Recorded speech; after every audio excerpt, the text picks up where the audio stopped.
Тэнд байгаа ахмадууд өдөр бүр цагаан аргалын соёлдог, өдөр бүр одоо хоолын сахилгаар нь хийж өгдөг, өдөр бүр эмчийн үзлэгт орж идэг тийм ээ. Тэгээд тэнд кино, театр, бассейн, фитнес бүх юм байна тийм. Тэгээд тэнд ахмадууд бол ерөөсөө зүгээр л тааваар. Тэгээд тэр одоо орчин ах уу бол үнэхээр фантастик орчин байдаг юм байла. Яг хөө зүгээр төлбөр жоохон өндөртэй. Төлбөрийг нь бол өөр хүүхдүүд нь төлчих юм байна лээ. Тэгээд тийм орчин бий болцсон тийм ээ. Тэгээд тэр чиглэл рүү бол ерөөсөө Солонгос бол жишээ нь ахмадын дээр төвүүд бол маш олноор байгуулагдсан. Ахмадууд нь ч гэсэн тэрэндээ маш дуртай очдог болцсон. Сэтгэлгээний хувьд шал өөр нөхцөл үүссэн лээ л дээ. Манайд бол одоо асрамжийн газар ахмадууд ирнэ гэхээр одоо өөр хүүхдүүдийн муу хэлэн тийм ээ.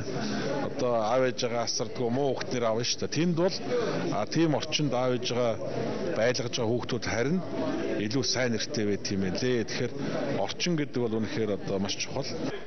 Энэ жилээс эхлэн ахмадын төвийг байгуулах ажил эхэлнэ. Төв аймгийн Батцанбөр сумын ахмадын асрах газрыг төшөглөх үү, эсвэл өөр газар байгуулах уу гэдгийг тунгахдахгүй шийдэх юм. Тав хоттой зочид буудалтай байрлаж байгаа мэт орчинд өндөр наснууд маань амарч, дуулж бүжиглэн, тоглож наадан нөхөн сэргээгдэх хэмжээлгээ хийлгэх өндөр хөгжилтэй орны жишгт нийцсэн газрыг бий болохоор зорж байгаа юм. Мэдээлэл хөтөлбөр бэлтгэлээ.